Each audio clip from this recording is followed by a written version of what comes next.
Hello and welcome!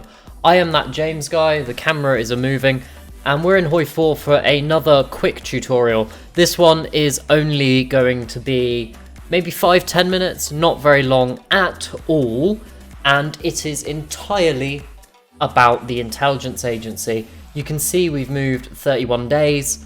That's because we just needed to set it up so we can look at the things. We're going to go through each of the things and see what they do, whether or not you should get them, and then at the end, a sort of optimal order for most nations in multiplayer. If you're a major and you're actually doing the spy agency, what you want to get and the sort of best priority order. As with all things Hearts of Iron, there isn't a perfect order for the intelligence agency, but there is a lot of value to be gained out of some stuff and very little out of other bits of it. So first things first, we'll go through and just look at each of the items and we'll take it from there. So first up in your top row, you have the intelligence section. These just give you a 25% boost on your intelligence in a country. So you can see here we've got 25% intelligence on civilian economy. What it actually does is it gives you a 25% bonus on the intelligence level you've got. So we're at 10% intelligence on army. If we picked up the army one, the army department, we would gain another 2.5% intelligence. So they're more valuable the more intelligence you've got, basically. They're pretty low priority, and we'll sort of come back to them later. Typically, I tend to pick up just the army and the air force ones and ignore the other two. Next up, the defense section. Passive defense does sort of what it says on the tin, really. It passively ups your defense, gives you some counterintelligence, which you can see on the map here, how much you've got. That will increase based on your spies in the area, and basically stops operations, makes them slower, and also makes it easier for you to capture enemy spies. Anti-partisan buffs the spy mission. We're actually going to let the game run at max speed while we talk about this. Anti-partisan buffs your ability to root out resistance using your spies. It's sometimes helpful, not always. Typically, as Germany, you might pick a level of it or two up, just because the allies could be boosting resistance in your country using spy missions. Then comes the fun stuff, perks to your operations and your operatives. Each of these does a specific thing. Some of them are very useful, some of them are not. Blueprint stealing, highly useful. It makes it easier and quicker and more effective to steal blueprints from opposing nations. We will pick up a spy. Yeah, good old Dusko Popov. Basically does what it says on the tin. Portable radios, coordinated strike effectiveness, pretty much useless. In multiplayer, you are very rarely ever going to be... God, events going everywhere. You're very rarely going to be using the coordinated strike mission, so it's pretty much a waste of 8 civs. Invisible ink, very good. You get bonus intelligence from operatives, and stealing blueprints is, again, less risky, so you're less likely to get caught doing the mission. Very high priority, very good bonus. Plastic explosives, only useful if you're doing the strength and resistance missions, and you're buffing resistance in enemy countries. So really only useful if you're America or Britain, possibly the Soviets, if you want to use your spy agency to buff resistance in, say, occupied France or Poland, which are the two places that typically gets done most in multiplayer. Suicide pills, very helpful if you've got a lot of active spies and you're running missions very regularly. Basically, it's more likely that your spy will not be captured, and that's kind of useful because of interrogation techniques. If your spies are captured, you basically are giving free intelligence to the enemy. So if you're Britain and you're spying on Germany and he's not really spying on you, he's just capturing your operatives left, right, and centre, then this is very useful. Then up with operative training. Pretty much all of them aren't great. Localized training centers is okay if you want to pick up German nationality or Italian nationality spies or British nationality spies, but it's kind of expensive for what it does. Commando Training. Okay, we get the Commando trait on our spies. Dusko Popov is actually... Oh no, he's a double agent. We didn't actually start with a... Let's dismiss him and have a look and see if we can randomly get ourselves a Commando so I can show what that trait does. Then we'll come back to it. Interrogation Techniques. Very, very good. Typically, it's the first or second upgrade that I will pick because of the value in capturing enemy spies and getting extra intel out of them. It's just great, basically. Diplomatic Training, useless. But in multiplayer, you will not be using the control trade or diplomatic pressure effects, so waste of factories. Psychological Warfare, again, most organised multiplayer bans boosting ideology in opposing nations and doing coups and propaganda and things, so mostly worthless. Then comes Cryptology, which each of these is basically a buff to decryption, a better buff to decryption, a buff to cryptology, a better buff to cryptology using more and more factories, and then unlocking cryptology as a start. Very useful to have. You get massive bonuses if you've unlocked someone's cipher. We will start doing that one just so I can discuss about it. But optimal order is where we're at next. We don't actually start with a commando. I know Germany does. We might tag over to them and have a look in a second at that. So yeah, optimal order.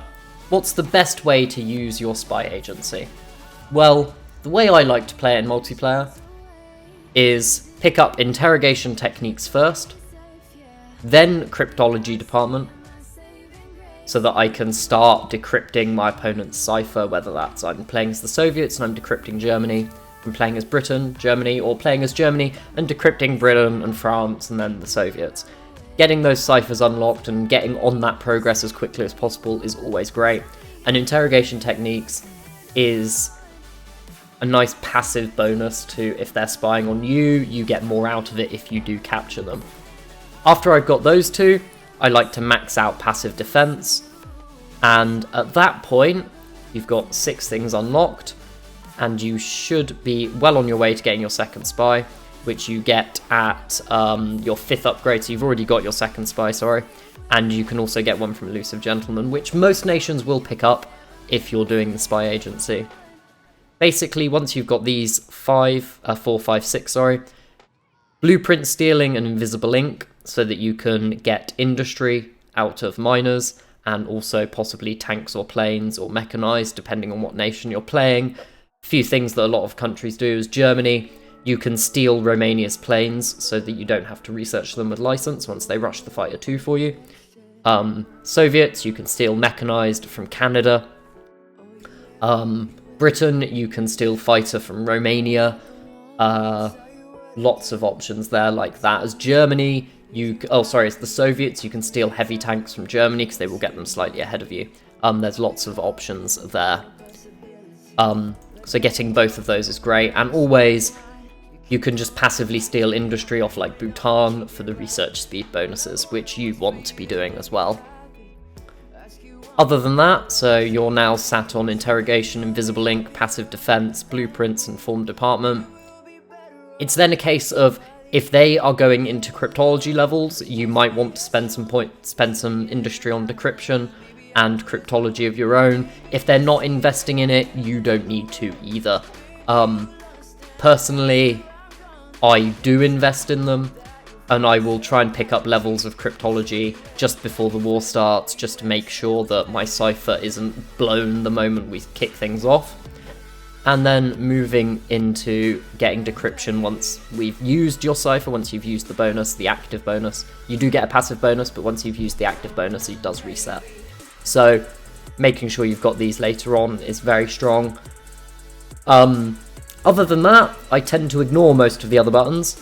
They are pretty much very situational, and if you need them, then you've probably already done something wrong.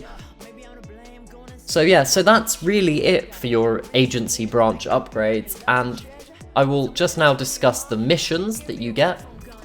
Let's get our spy going at Germany so we can view the missions. Operations, here we go. So your opening batch of missions, your infiltrate ones.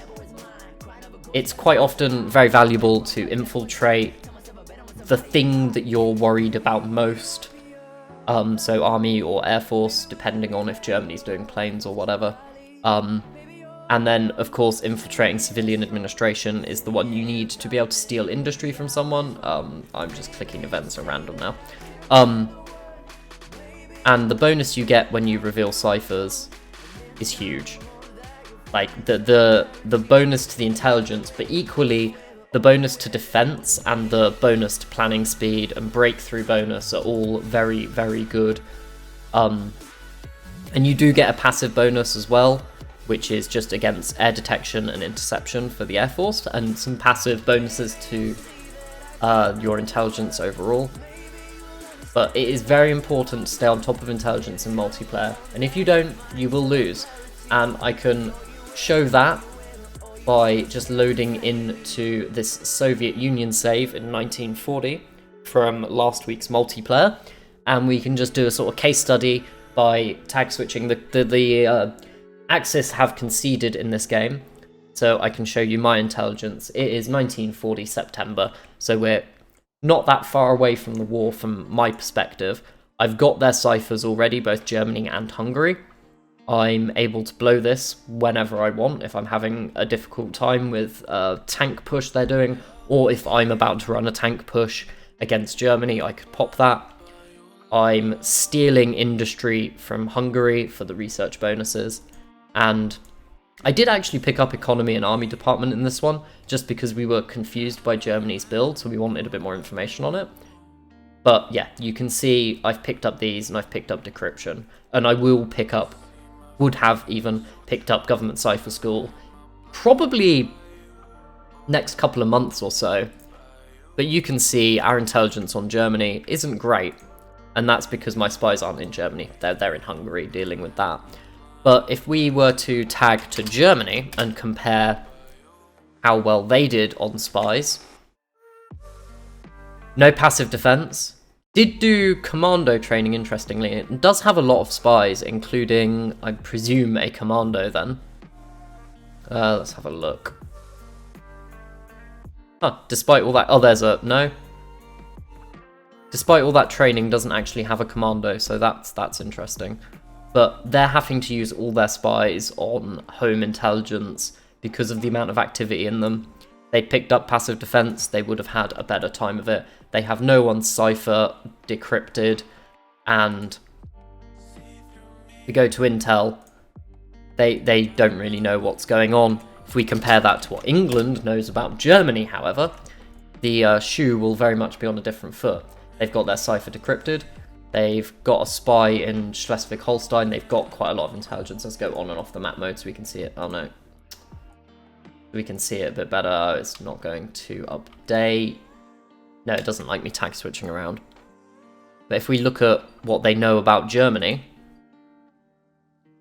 very much a bit different. They've got over 50% civilian intel, so they can see exactly where factories are going. They've got fairly decent army intel, so they can see what types of template they've got and other bits. They've got 40% navy intel, which basically now you know pretty much exactly what they're doing. And then good Air Force intel as well, right down to the plane types, what plane types they're using, and also how many planes they've got. Intel is a bit low here. I imagine he's pulled spies out or just completed a mission of some sort. I would imagine that's what it is, because you would typically expect him to have far more spies in Germany. Like so, basically. And then that would just shoot your intelligence right up. Maybe France won't. I wonder if USA has decent spying in this. But one thing you'll see, again, America can just buy anything it likes because of the amount of civs he's got, but very strong on the spy agency. Picked up passive defense, did pick up these, picked up suicide pills, interrogation, invisible ink, and blueprint stealing. He's using his spies in Japan. Japan has decent-ish network. I imagine he's just finished an infiltration mission. And his spy intelligence, look, 80% on Navy. He knows everything. He knows exactly what stats his ships have, how many there are. He'll know exactly where they are once the war starts. You can see at 80% naval intel, you can see where their task forces are deployed and what they're doing. You can even see up-to-date research and what they're researching as well. So you can see that they're researching those things. All that information is highly, highly valuable in multiplayer.